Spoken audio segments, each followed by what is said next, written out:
আর এবার সুপ্রিম কোর্টে আরো একটি বড় মামলার দিকে নজর রাখতে হচ্ছে, সেটা হচ্ছে এসএসসি নিয়োগ মামলা। এসএসসি নিয়োগ মামলায় কলকাতা হাইকোর্ট যে বয়সজনিত ছাড় দিয়েছিল সেই নির্দেশে স্টে অর্ডার দিয়েছে সুপ্রিম কোর্ট। অর্থাৎ 2016 সালে শিক্ষক নিয়োগের ক্ষেত্রে যারা সুযোগ পাননি তাদের ক্ষেত্রে কিন্তু বয়স ছাড়ের কথা বলা হয়েছিল। কলকাতা হাইকোর্ট সেই নির্দেশ দিয়েছিল, আর সেই জায়গাতেই স্টে অর্ডার সুপ্রিম কোর্টের। সুপ্রিম কোর্ট ঠিক কোন যুক্তিতে স্টে অর্ডার দিল দেখাবো।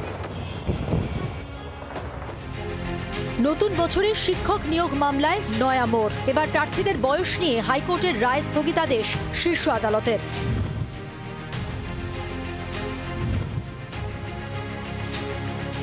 26,000 চাকরি বাতিল মামলায় সুপ্রিম কোর্ট জানিয়েছিল, যারা দুর্নীতিতে যুক্ত বা দাগি নন অর্থাৎ আনটেন্ডেড তারা বয়সের ক্ষেত্রে ছাড় পাবেন এবং নির্ধারিত বয়স পেরিয়ে গেলেও নতুন নিয়োগ প্রক্রিয়ায় যোগ দিতে পারবেন।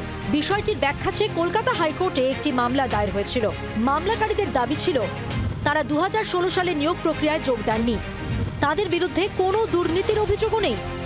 সেই কারণেই একাদশ দ্বাদশের যে শিক্ষক নিয়োগ প্রক্রিয়া তাতে তাঁদের বয়সের ছাড় দেওয়া হোক।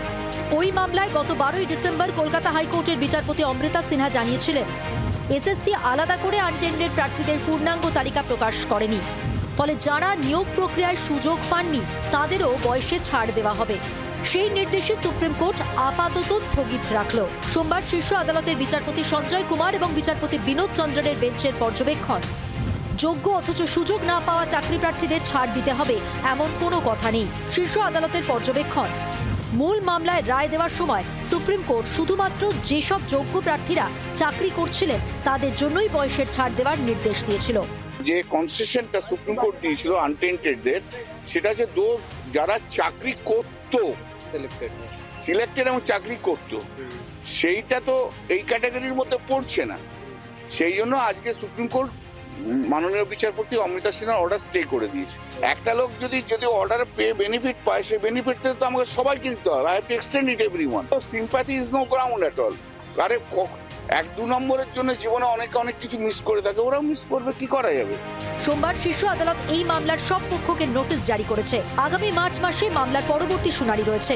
তার আগে সব পক্ষকে আদালতে হলফনামা দিতে হবে। রাজীব চক্রবর্তীর রিপোর্ট, জি 24 ঘন্টা। বাংলার আওয়াজ, বাঙালির আবেগ, জি 24 ঘন্টা।